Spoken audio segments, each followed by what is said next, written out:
আসসালামু আলাইকুম সবাই। দীর্ঘ প্রতীক্ষার পর প্রকাশ পেয়েছে বাংলাদেশ পল্লী বিদ্যুতায়ন বোর্ডের শিক্ষানবিশ লাইনম্যান পদের নিয়োগ বিজ্ঞপ্তি। পদ সংখ্যা ১,০৩৫টি। বয়সসীমা ১৯/৫/২০২৬ তারিখে ১৮ হইতে ২১ বছরের মধ্যে হতে হবে। ১৮ থেকে ২১ বছর।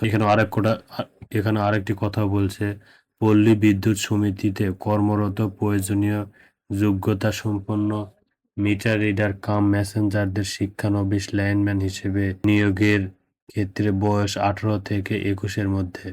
শিক্ষাগত যোগ্যতা লাগবে এসএসসি বা সমমান পরীক্ষায় বিজ্ঞান বিভাগ। এখানে অবশ্যই সায়েন্স থেকে পাস হতে হবে। এসএসসিতে সায়েন্স থেকে জিপিএ ৫ এর মধ্যে ৩ পয়েন্টের ঊর্ধ্বে থাকতে হবে। শারীরিক যোগ্যতা এখানে বলেছে সুস্বাস্থ্যের অধিকারী হতে হবে। কঠোর পরিশ্রম সহ বৈদ্যুতিক খুঁটি ও স্থাপনার ওঠার নামার সক্ষমতা থাকতে হবে। অবশ্যই দৈহিক পরিশ্রম করার সদিচ্ছা ও স্বাভাবিক প্রবণতা থাকতে হবে। কাজের মাধ্যমে শিক্ষণ আগ্রহ ও সক্ষমতা থাকতে হবে। অবশ্যই শারীরিক উচ্চতা ৫ ফুট ৪ ইঞ্চি, ওজন কমপক্ষে ১১০ পাউন্ড এবং বুকের মাপ স্বাভাবিক অবস্থায় ৩০ ইঞ্চি এবং স্থিতি অবস্থায় সম্প্রসারী অবস্থায় ৩২ ইঞ্চি হতে হবে।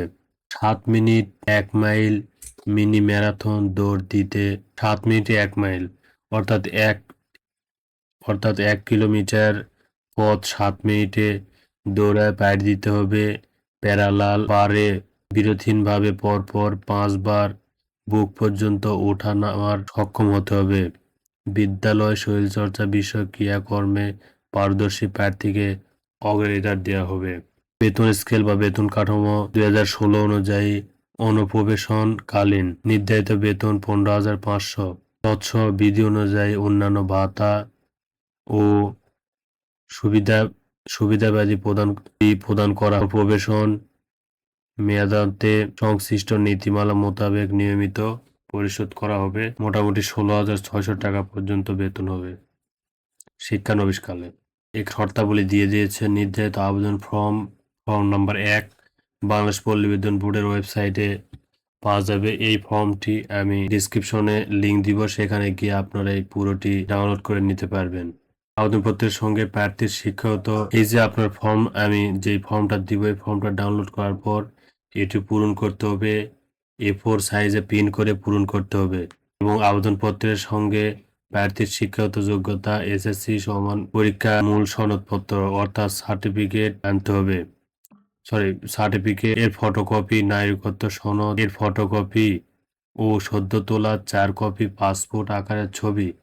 প্রথম শ্রেণীর কর্মকর্তা কর্তৃক সত্যায়িত করতে হবে এবং ২০০ টাকা মূল্যমানের পোস্টাল অর্ডার বা পে অর্ডার বা bank draft senior general manager committee number ১৩ এ উল্লিখিত নিজ জেলার সংশ্লিষ্ট পল্লী বিদ্যুৎ সমিতি এর অনুকূলে সংযুক্ত করতে হবে।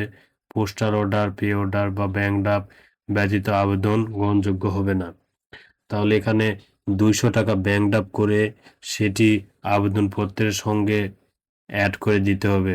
ব্যাংক ড্রাফটটি হবে সিনিয়র জেনারেল ম্যানেজার বা জেনারেল ম্যানেজার। এই কমিটি নম্বর ১৩ যদি আমরা ধরি, কমিটি নম্বর ১৩ নিজ জেলা, তাহলে যদি আপনাদের জেলা যদি ঢাকা ধরি, তাহলে ব্যাংক ড্রাফটটি করতে হবে ঢাকা পল্লী বিদ্যুৎ সমিতি, পলাশবাড়ি, নবীনগর, ঢাকার জেনারেল ম্যানেজার। ব্যাংক ড্রাফটটি করে সেটি আবেদনপত্রের সাথে অ্যাড করে দিতে হবে। নিয়োগের ক্ষেত্রে সরকারি নির্দেশাবলী, কোটা প্রযোজ্য ও অন্যান্য নীতিমালা যথাযথভাবে অনুসরণ করা হবে। কেবলমাত্র শারীরিক যোগ্যতায় উত্তীর্ণ প্রার্থীদের পরবর্তী লিখিত এমসিকিউ পরীক্ষায় অংশগ্রহণ করার জন্য ডাকা হবে। লিখিত এমসিকিউ পরীক্ষায় উত্তীর্ণ প্রার্থীদের লিখিত রচনামূলক পরীক্ষায় গ্রহণ করা হবে। অর্থাৎ শারীরিক পরীক্ষার পর এমসিকিউ পরীক্ষা হবে এবং তারপরে লিখিত রচনামূলক পরীক্ষা গ্রহণ করবে। লিখিত রচনামূলক পরীক্ষায় উত্তীর্ণ প্রার্থীদের মধ্যে হতে শূন্য পদের বিপরীতে প্রশিক্ষণের জন্য প্রাথমিকভাবে নির্বাচন করবে। প্রশিক্ষণে উত্তীর্ণ প্রার্থীদেরই শুধুমাত্র বিভিন্ন পল্লী বিদ্যুৎ সমিতিতে শূন্য পদের বিপরীতে নিয়োগ প্রদান করা হবে। প্রার্থী কর্তৃক প্রদত্ত তার শিক্ষাগত যোগ্যতা ও অভিজ্ঞতা জন্ম তারিখ, বয়স, স্থায়ী ঠিকানা, নিজ জেলা সহ আবেদনপত্রে প্রদত্ত অন্যান্য যে কোনো তথ্য অসঙ্গতিপূর্ণ প্রমাণ হলে তার প্রার্থিতা বাতিল হয়ে যাবে। কোনো কারণ দর্শানো ব্যতি রেখে যে কোনো আবেদন গ্রহণ বা বাতিলের অধিকার কর্তৃপক্ষ সংরক্ষণ করেন। নিয়োগপ্রাপ্ত শিক্ষানবিশ লাইনম্যান নিজ জেলা ও নিজ সমিতির ভৌগোলিক এলাকা ব্যতীত যে কোনো পল্লী বিদ্যুৎ সমিতিতে প্রদান করা হবে। অর্থাৎ কোনো ব্যক্তিকে নিজ জেলার সমিতির আন্ডারে, অর্থাৎ কারো বাসা যদি ঢাকা জেলার হয় তাহলে কোনো ব্যক্তি যদি ঢাকা জেলার হয় তাকে ঢাকা জেলায় নিয়োগপ্রাপ্ত করবে না, এরকম একটা নিয়ম আছে। শারীরিক পরীক্ষায় অংশগ্রহণের ক্ষেত্রে শিক্ষাগত যোগ্যতার মূল কপি প্রদান করতে হবে, অর্থাৎ রাখবে। তখন আপনাকে শিক্ষাগত যোগ্যতার অর্থাৎ সার্টিফিকেট এবং মার্কশিট সঙ্গে নিয়ে যেতে হবে, মূল কপি নিয়ে যেতে হবে। সন্দেহজনক কর্ম সম্পন্ন ও আচরণ প্রয়োজনীয় সন্দেহজনক কর্ম সম্পাদন ও আচরণ প্রয়োজনীয় প্রশিক্ষণ এবং মোটরসাইকেল চালানোর লাইসেন্স থাকা সাপেক্ষে নিয়মিতকরণ করা হবে। অর্থাৎ যদি কেউ এই সকল বিষয় টিকে যায় এমসিকিউ, লিখিত পরীক্ষায়, শারীরিক পরীক্ষায়, এরপরে তার নিয়মিতকরণ অর্থাৎ পার্মানেন্ট করা হবে তার চাকরিটি, এবং তখন বেতনে বাড়বে আমার জানা মতে।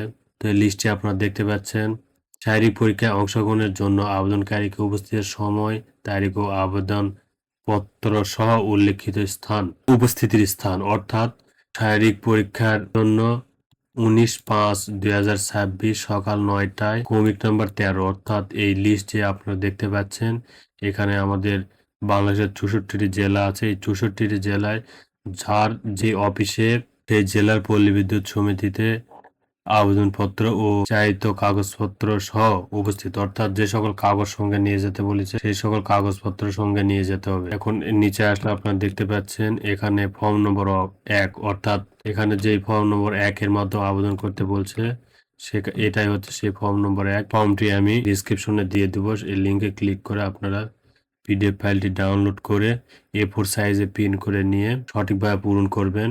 এখানে প্রবেশপত্র দিয়ে দিছে, অর্থাৎ এটি চিঠির মাধ্যমে আপনাদের কাছে আবার রিটার্ন চলে আসবে। এখানে প্রার্থীর রোল নম্বর অফিস কর্তৃক পূরণীয়, অর্থাৎ অফিস থেকে এখানে প্রার্থীর রোল দিয়ে দিবে। এখানে শুধু প্রার্থী কর্তৃক পূরণীয় স্থানটি, মানে প্রার্থীর নাম, মানে আপনারা যখন আবেদন করেন আপনাদের নাম এবং যেই ঠিকানায় প্রবেশপত্র আসবে, মানে আপনার এলাকার যেই ডাকযোগে নেবেন সেই আপনার এলাকার যে ডাকঘর আছে সেই ডাকঘরের ঠিকানা দিয়ে দিবেন আপনার নিকটস্থ ডাকঘর থেকে। তখন আপনাদের ফোন দিয়ে জানায় দিবে। তো এই ছিল। এছাড়াও এই নিয়োগ বিজ্ঞপ্তি সম্পর্কে আপনাদের কোনো কিছু জানা থাকলে বা কোনো পরামর্শ বা মতামত থাকলে আমি প্রশ্নের যথাযথ উত্তর দেওয়ার চেষ্টা করব। সবাই সুস্থ থাকবেন, ভালো থাকবেন এবং মনোযোগ দিয়ে আবেদনটি করবেন।